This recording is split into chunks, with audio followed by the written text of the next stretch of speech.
미안하지만 비과세가 안 된다. 왜? 분양권 처음에 계약했을 때 불법 다운 업계약서를 썼으니까. 20년은 해도 안 되고요. 25년 해도 안 돼요. 5분 투자로 10억을 아껴보자. 안녕하세요. 직방TV 절세여신 제네시스입니다.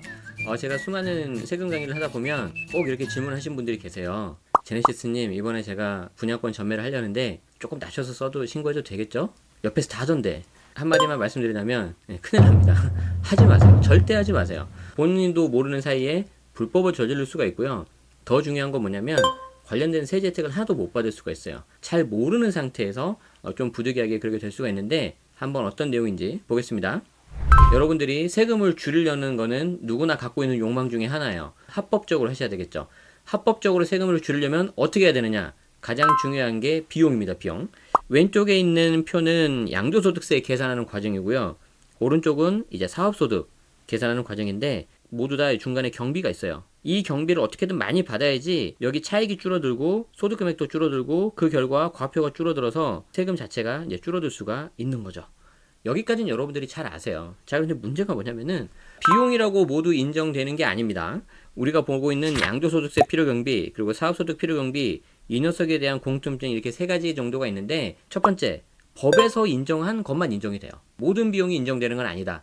나는 요만큼 생각했는데 법에서는 아주 조금만 해준다는 거죠. 자, 두 번째, 나는 분명히 경비 처리에 맞게 했는데 그걸 증명할 수가 없어요. 예를 들어서 증빙 자료가 하나도 없어요. 객관적인 제3자, 즉 과세당국이 인정할 수 있는 증빙 자료를 갖춰야 되는데 대표적인 게 세금계산서, 카드결제, 현금영수증 등입니다. 자, 그리고 세 번째, 특히 사업하시는 분들은 잘 아셔야 되는데 똑같은 내가 식사를 하더라도 사업과 연관된 식사를 하면 인정이 되는 것이고 이걸 내가 개인적으로 이용했다면은 원칙은 인정이 되는 게 아니에요. 이런 것들을 여러분들이 과다하게 비용을 청구하고 인정받으면 어떤 일이 벌어질까 보시죠. 내가 경비를 많이 인정받으면 그에 따라서 소득하고 과세 표준이 줄어들어요. 그래서 세부담이 이렇게 내려가죠. 그러면은 과세당국에서는 부당하게 이득을 봤다고 보는 거죠. 자, 그래서 경우에 따라서는 여기에 대해서 세금을 다시 받아가기도 하고 좀 심한 경우에는 세무조사가 들어갈 수 있어요. 세무조사. 세부담이 엄청나게 올라가는데 왜 올라가냐면 본세, 그러니까 내가 내야 되는 세금 플러스 이제 가산세가 들어가는데 만약에 그게 부당한 방법을 했다. 그러면 40%가 붙어요. 그리고 그게 다 일할 계산이 됩니다. 그래서 그게 이제 연으로 환산해버리면 9.25%가 이게 될 거예요. 만약에 이게 한 3년, 4년 있다가 뒤에 이게 발각이 되면은 본세보다 가산세가 더 나올 수도 있어요. 그래서 이 부분 굉장히 조심하셔야 됩니다. 자, 여기까지는 좀 그냥 교과서적인 이야기였어요. 사례를 보시면은 내가 모르는 상태에서 요즘에 실수할 수 있기 때문에 그 사례를 한번 보자고요. 자, 첫 번째, 인테리어 많이 하시죠? 요즘에 특히 이제 집을 취득하고 구축으로 갈 수 있단 말이에요. 그럼 그 집을 좀 예쁘게 이제 꾸며서 할 수 있는데 그때 인테리어 비용이 발생합니다. 자, 내 마음 같아서는 인정을 모두 다 받으면 좋겠는데 이 A씨 같은 경우에는 인정이 되지 않는 필요경비를 산입시켜 버렸어요. 양도소득세 나중에 집을 팔 때. 자, 그럼 당연히 그 당시로는 양도소득세가 좀 줄어들겠죠. 나중에 다 발각이 될 가능성이 매우 높습니다. 자, 예를 들어 볼까요? 자, 여러분들이 인테리어 하면 많이 하는 그 싱크대, 그리고 욕실, 도배 장판 등은 거듭 말씀드리지만 이런 것들은 인정이 안 됩니다. 자, 어떤 항목들이 되는지는 기존 영상을 여기 링크를 걸어드릴 테니까 한번 보시면 좋겠고요. 경비로 기입하면 추후에 추가로 양도세를 더 내야 될 수 있다는 거예요. 자, 두 번째 사례. 자, 증빙이 부족해서 카드 결제나 현금 영수증 처리한 결과가 없이 그냥 경비처를 자기 마음대로 넣어버린 거죠. 이런 경우에는 인정이 되지 않습니다. 아시겠죠? 물론 본인이 실제 지출을 했고 실제 공사를 했고 이걸 소명하면 인정될 수도 있지만 굉장히 어려워요. 그러니까 처음에 공사할 때부터 이 인테리어 업자분 통해서 계산서 발행이라던가 카드 결제, 그래서 그 부분을 잘 미리미리 챙기셔야 합니다. 자, 두 번째 사례를 보여드릴 건데 분양권을 프리미엄을 받고 이제 소위 말하는 피죠. 이걸 받고 내가 팔 수 있는데 이걸 이제 거짓 신고하는 경우가 있어요. 자, 이것도 나중에 잡힙니다. 그래서 부당하게 세부담 감소기 때문에 가산세까지 추후 납부해야 되고요.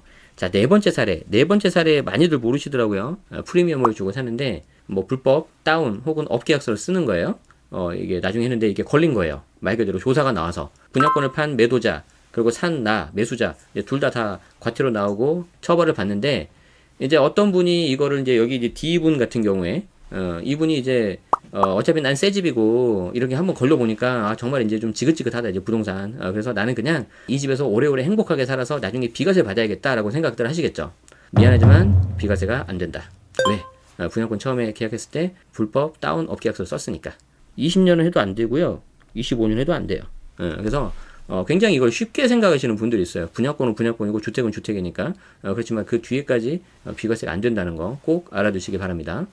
자, 세 번째 사례를 보겠습니다. 자, 과다 경비 처리한 경우. 이것도 굉장히 좀 많이 나오는데, 업무와 무관한 경비를 비용으로 처리한 거예요. 자, 업무 무관 사적 비용을 사업 경비로 처리한 거죠. 자, 부당한 세부담 감소로 본세 또는 가산세까지 나오는데, 예를 들자면 이런 거예요. 예를 들어서 어떤 업종, 커피숍이라고 할까요? 매출이, 연 매출이 어느 정도 되고, 직원이 한 2명 정도 있다. 그러면은 국세청은요, 굉장히 방대한 데이터가 있어서, 그 정도 매출 규모의 직원 2명이면은 경비가 평균 얼마가 된다는 게 딱 나와요. 근데 그 경비를 훌쩍 뛰어넘으면 그럼 이제 잡히는 거예요. 너무 과다 경비를 많이 잡으면 안 된다. 이거 아셔야 되고요. 있는 그대로 하시는 게 가장 좋아요. 자, 그리고 F 이분은 어떤 케이스냐면은 집을 사면서 대출을 받죠. 그 담보대출 이자가 평소에 어떻게 됩니까? 직장인이라면은 연말정산에 소득공제로 들어가겠죠. 자, 그런데 그렇게 소득공제로 한번 인정을 받았는데 나중에 집을 팔 때 또 이자 비용으로 넣은 거예요. 그런 건 없어요. 그냥 일반적인 개인 상태에서 양도소득세를 낸다면은 그때 낸 이자는 별도 비용으로 인정되지 않아요. 그런데 연말정산 때 소득공제 한번 받고 양도소득세 그 경비란에다가 또 집어넣어버린 거죠. 처음에 시스템 집어넣을 때는 들어갈 수는 있지만 나중에 결국에는 잡힌다. 자, 그렇기 때문에 본의 아니게 이렇게 이중 혜택을 보는 경우에도 세금을 다시 토해내야 될 수 있습니다. 아시겠죠?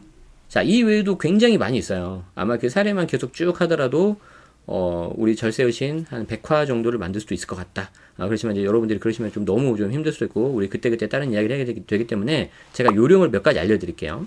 자, 첫 번째 요령은, 자, 신고하기 전에 꼭 사전에 미리미리 세무사 등 전문가와 꼭 상담을 하시고, 이미 신고 납부를 하면은 좀 이렇게 돌려놓기가 좀 힘들어요. 물론 이제 나중에 수정신고, 경정신고 여러 가지가 있긴 하지만 좀 힘들다.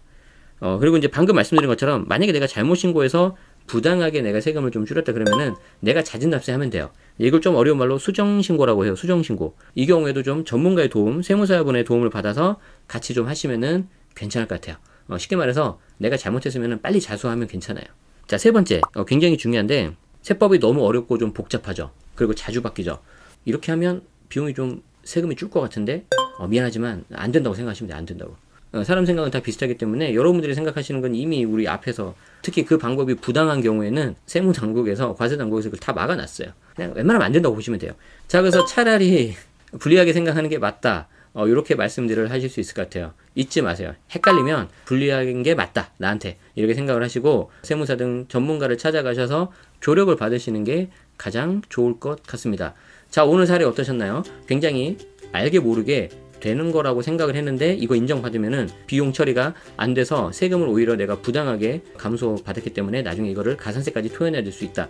이거 여러 가지 말씀드렸습니다. 이 외에도 많이 있기 때문에 여러분들 특히 조금 전에 말씀드린 세 가지 가이드를 잘 숙지하시고 여러분들 성실납세가 최선이라는 거 이거 잘 알아두시면 좋겠습니다. 자, 오늘 내용이 도움이 되셨다면 좋아요와 구독 그리고 알림 설정까지 해주시고요. 또 여러분에게 도움되는 정보로 찾아뵙겠습니다. 자, 지금까지 직방TV 절세여신 제네시스였습니다. 고맙습니다.